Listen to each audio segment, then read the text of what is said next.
Please welcome to AM Northwest, Ernest Borgnine.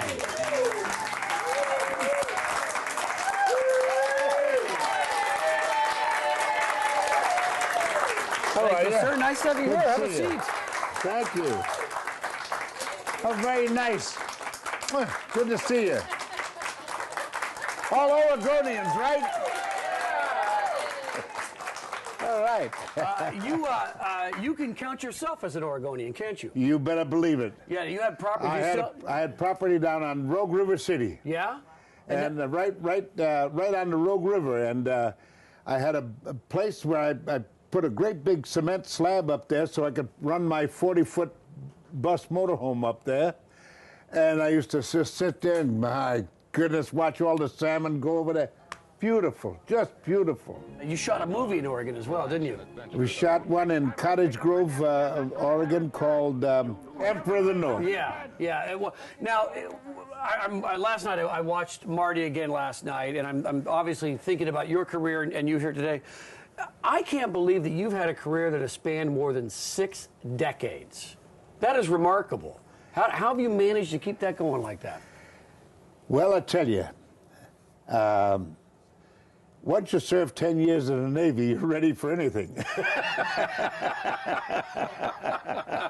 We were talking about McHale's Navy. No, even that. I did 4 years in McHale's Navy, so. So that's 14 total. The range of shows and the characters you've played, you're not just one kind of actor. You can play just about any role possible. Everything. I was asked recently to play a king. And I said, no, I'm not the king caliber. I'm not that kind of a, So another fella got it, and a friend of mine, and I was very happy for him because, after all, he needed the work. But, yeah. But I tell you, there are things that you can do and some you can't.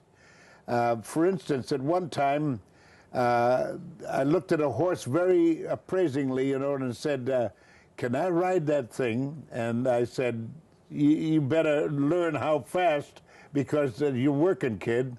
And so I made it my very first Western, not knowing how to ride a horse. But they taught me in a hurry. And you started back in the 50s. And Marty was the first, that was the break. I mean, that was the role that you won the Academy Award for. Yes. And what I'm thinking about in that movie is you say in there that, you're just an ugly fat man and you're never going to get married. You've been married 5 times in real life. What else is there to say? I've been married 5 times. Not because I wanted to, but believe me, I don't know. I was married once to a woman, a wonderful woman. She sang like a dream. We were married for 32 days. And that was? Ethel Merman. Ethel Merman. The great Ethel Merman. But we went on a honeymoon all the way to Japan and Hong Kong and all that sort of stuff. And everybody knew me because of McHale's Navy and all the pictures I'd made, but nobody knew her. And I'd introduce her, as Ethel Merman. You mean, the one that was on the, her, I see. And she got madder and madder. I said, and I kept saying to myself, what's wrong? What am I doing wrong? Because we're on a honeymoon, right? Yeah. And she won't have anything to do with me anymore, and I'm saying, my goodness, so what have I done wrong? Well, I found out. Everybody knew me, but nobody knew her, unfortunately. Now, your current wife, Tova, you've been married to for 30-plus years. She's a younger woman. Yes. Yeah. 20 years. 20 years younger. But that's all. That's what keeps me young. Well, you're 95 years old. Is that right? 95. I can't believe it. I mean, I'm 50 and I'm tired. There you go. How do you? Well, now let's talk about some of your movies. We were talking earlier about the Poseidon Adventure. You had Gene Hackman. You had Red Buttons. You had all those folks in that movie. Most of your career, you've worked with big names. Yeah. Yeah, Yeah. they also worked with me. That's right. All right, Listen, it was, you know, you never look upon big. When I went to make pictures with like people like Gary Cooper, that was a big one. Yeah. Who else was that one in Bad Day at Black Rock? Spencer Tracy. I beat him out for an Academy Award. Yeah. That was a big one. I mean, these are big people, you know what I mean? And yet right down to it, when you came down to it, they were just ordinary people just like you and I talking. I heard you say once, Spencer Tracy can stare at his shoes and steal the scene. Oh, absolutely. Yeah. Well, he said to me one day, I was leaving the set to go down and read for Marty, because Delbert Mann, the director, and Patty Chayefsky, the writer, had come up to Lone Pine, California to see me and to have me read for them. And I told him I was leaving. You read? You don't read anymore. He says, you're a star. I said, out of your mouth to God's ears. And he said, what's it about? And I told him the story of Marty and everything else, and he said, yeah, sounds good, sounds good. Don't worry, you'll get it. Don't worry about it. So I went down, and I read, and of course, that's a whole other story. When I came back the next morning, I had a big smile on my face. He said, you got it, huh? I said, yes, sir. He said, that a boy. And the next year, I beat him out for an Academy Award. There you go. The nominees for Best Actor are Ernest Borgnine in Marty, James Cagney in Love Me or Leave Me, James Dean in East of Eden, Frank Sinatra in The Man with the Golden Arm, Spencer Tracy in Bad Day at Black Rock. The winner is Ernest Borgnine.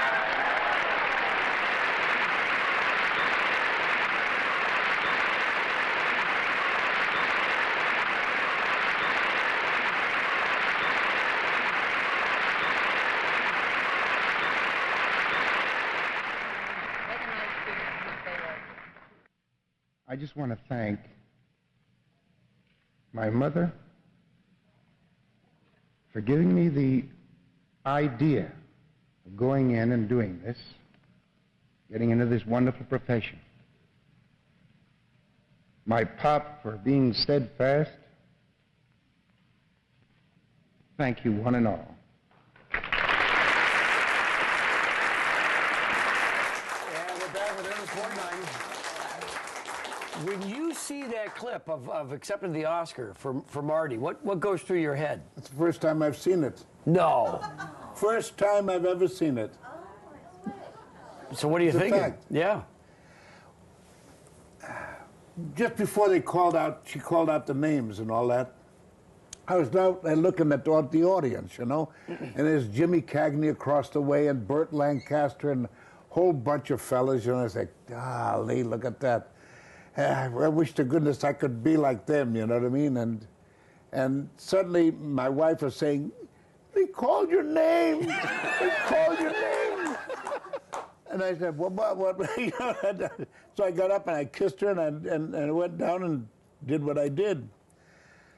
But I had nothing, no speech or anything else. I had no idea that I would win. I mean, Spencer Tracy? Yeah. And I thought, sure, James Dean was going to get it because, you know, after all, he'd been killed and out of, you know, to say, well, gee, you know, it's something that we should do for him, you know. But they called my name, and it just seemed impossible at the time. And so I was really taken aback, and to say the least. Yeah. And you know, a very funny thing happened. Years before that, I had been doing something, and I thought, hey, man, I'm going to be the best in the world, you know, and this and that and the other thing. And something had happened. I had been doing a thing called Harvey on the stage. And I got through the first part of the whole show, you know, then did the whole show, and I'm sitting there in the restaurant saying, doggone it, Borgnine, you did it, you did it. And some woman came by and said, yeah, there's that jerk that I was talking to during the laughs. And suddenly my bubble burst, you know. Well, the next morning I'm sitting there, I'm laying in bed, and the bell rang, and I answered the bell, and they handed me this telegram. And I looked at the telegram, and it's hot dog, you know, it says, you stole it from a dead man, give it back. That was it. And suddenly the bubble burst again. And you know, I found out one thing in life.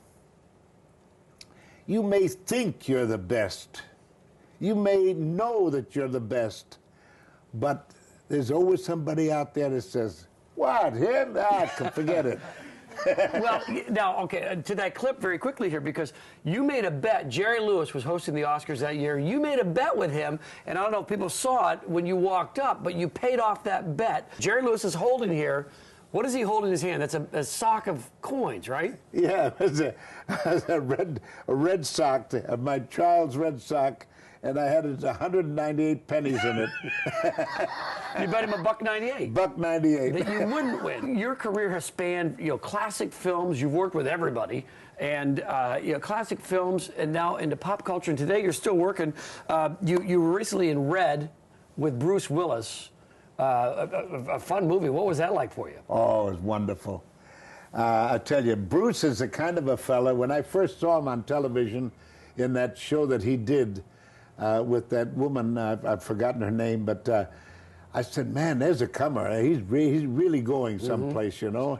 Sure enough, I get to work with him later on, and sure, he turned out to be the kind of a fella that I expected him to be. A real gentleman, a real wonderful actor, and a great guy. And every now and then, without saying a word, he'd come over and put his arm around me, you know. And I'd look at hey, thank you. I thought for a while he wanted to go steady, you know. Yeah. But I told him about it, and then he laughed. But he was one sweetheart of a man to work with, and it was a pleasure. And I hope to goodness that they make a sequel. Yeah, they should. Because I said, I'll tell you, the first time I didn't wear a gun. The next time I want a cannon.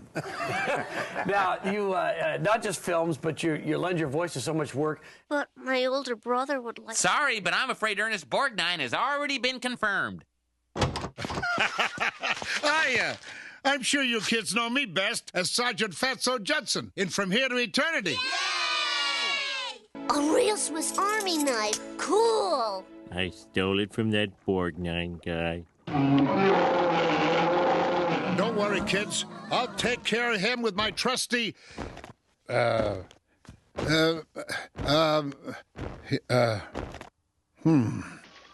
you can't retire. There's evil afoot. What? Evil? To the meatloaf!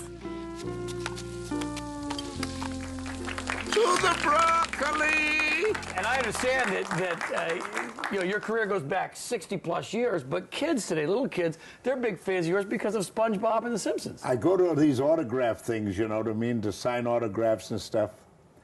And I see the kids coming, and I've got these little pictures of you know, during SpongeBob, and I give them the evil. What?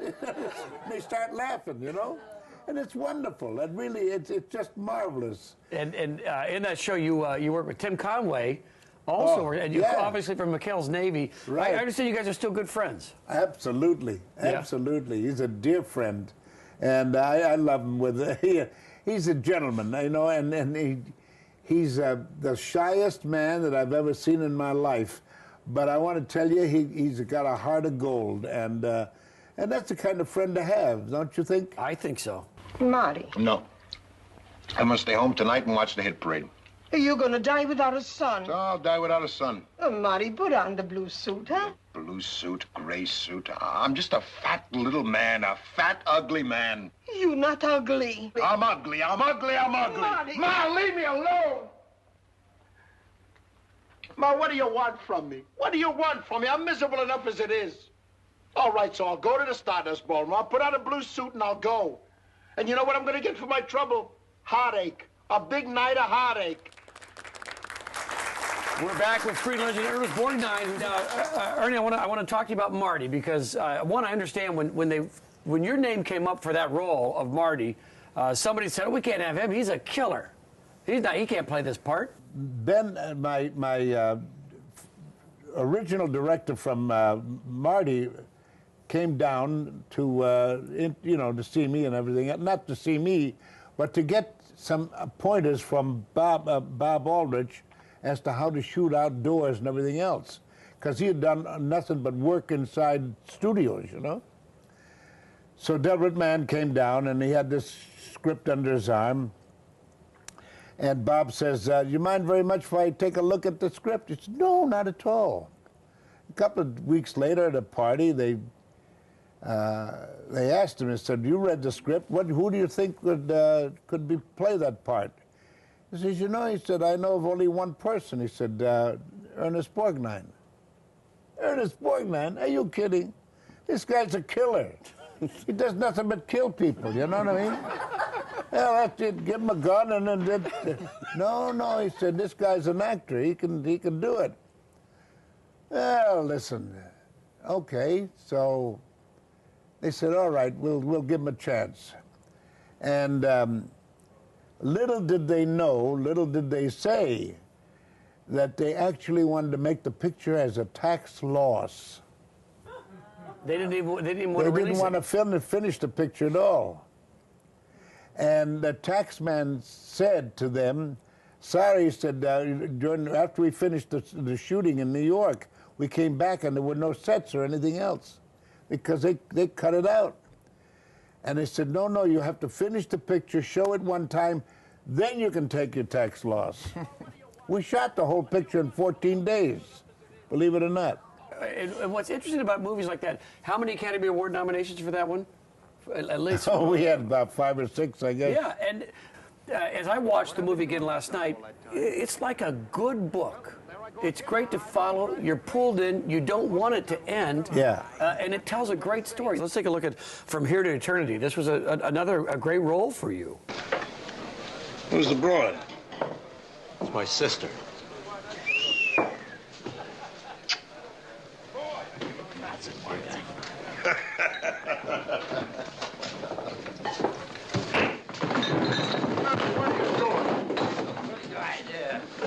You hit me. Yeah, and I'm about to do it again, too.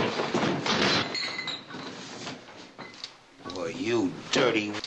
If you all want to fight, take it outside. I'm gonna cut this heart out. Anybody steps in here, I give it to him first. One step further, Fatso, and I'm gonna deburn you.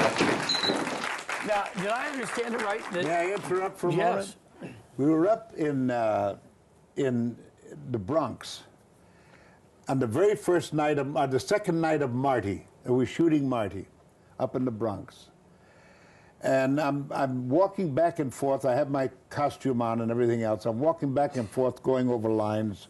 And suddenly I felt a tap on my shoulder. And somebody said, "Hey, you're the guy who killed Frank Sinatra." I said, "Yes." I said, "Well, what'd you want to do that for?" I said, "Well, there was only a picture, you know, and we're still good friends." And some guy in the back says, "I think we ought to beat the hell out of him." Oh, memento. I spoke up in Italian, you know, and I knew they were all Italian boys, and I said, "Believe me, we're friends, but if you want to start something, I'll start one at a time, but not a whole bunch." "You're Italian?" I said, "Yeah." "Oh, my goodness, well, why didn't you say something?" The guy in the back still I think we ought to beat the hell out of him. And they brought me all kinds of breads and pizzas and gallons of wine and everything else, you know. But I was still the guy that killed Frank Sinatra. I want to take a look at one of the classic scenes from the Poseidon Adventure. This is one we talked about earlier. Take a look at this. I tell you, something's happened. Bell would have signaled. They've had more than enough time. All right, that does it. I'm going to go through and find out what happened. Oh, no, you're not. You'll drown, too. Let me go, Mr. Ogo. It's my wife. Let him go, Mike. No way. I'm going through. Now, all of you stay put until I come back. Give me that flashlight. Mike, please. Take it easy, baby. I'll be back. What do you remember about making that movie? That's the movie that scared, like Jaws, that kept people off of cruise ships for a long time. Isn't it fun? I know. Yeah. Because every time I went on a cruise ship to give a talk, they would say, do we have to watch that picture? I'll never forget that the very first thing that comes to mind about Poseidon Adventure was the very first day of shooting. And we were all gathered around, and we were going to talk and talk about the lines that we had and things like that. And we started the scene. And we got to Gene Hackman, and Gene just looking around. And he said, "But you know what's wrong?" And I said, "Well, it's your line." He said, "Are we supposed to know these things?" I said, "Well, that's the general idea." And he never spoke to me again. But, you know, it was just one of those little tiny things. See, he had just finished the Connection that French he won the Connection. Academy Award with, and French Connection. And they made up the lines as they went along. So he was thinking, hey, man, we'll make up the lines as we go along on this one. But it wasn't so, you know. And our producer was a very, you know, right on the ball. You had to do what he said. And you do that it. was it. In all these films, and someone asked this morning in our meeting, you know, how many movies has it been in? So we can't count that high. But 200, I made 204 so far. Is that right? So far. I love that attitude. Do you have a style of film or a kind of character that you enjoy playing more than another? To me, acting is acting. And I remember one time I tried to go through Yale University once, and the fellow said I had to do 2 years of undergraduate study, which would consist of all kinds of mathematics and everything else. I said, wait a minute, I want to be an actor, not a mathematician or a scientist. Well, I went back a few years later, and Mr. Borgnine is coming.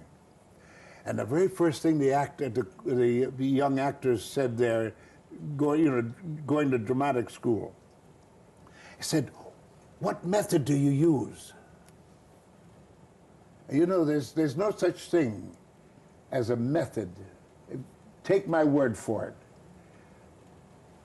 The only thing you use in business, business, anything else that you do, you use your head and your heart. That's what acting is all about. I wish we had more time. We could talk longer, but I appreciate time with you today, sir. Ernest Borgnine, everybody. Thank you very much. What a pleasure. All right.